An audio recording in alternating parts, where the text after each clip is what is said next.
நல்லா புரிஞ்சுக்குங்க, திரும்ப சொல்றேன். வலி கொடுக்கும் திறனான வலிமையினால் வளர்ந்த தேசங்கள் நிற்பதில்லை.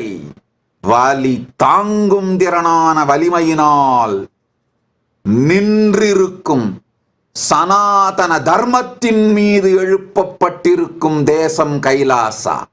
நிலைத்திருக்கும் வலி தாங்கும் திறமையான வலிமையை சார்ந்து, வலி தாங்கும் ஆண்மையான வலிமையை சார்ந்து நிறுத்தப்பட்டிருக்கும் சனாதன ஹிந்து தர்மத்தின் மீது அமைக்கப்பட்டிருக்கும் தேசம் கைலாசா.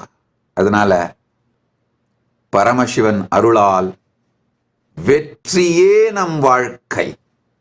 வெற்றி அடைந்து விட்டோம். எதிர்கொண்டு வருகின்ற விஷயங்களிலும் வெற்றி அடைவோம். வெற்றியே எங்கள் வாழ்க்கை, வெற்றியே எங்கள் வரலாறு.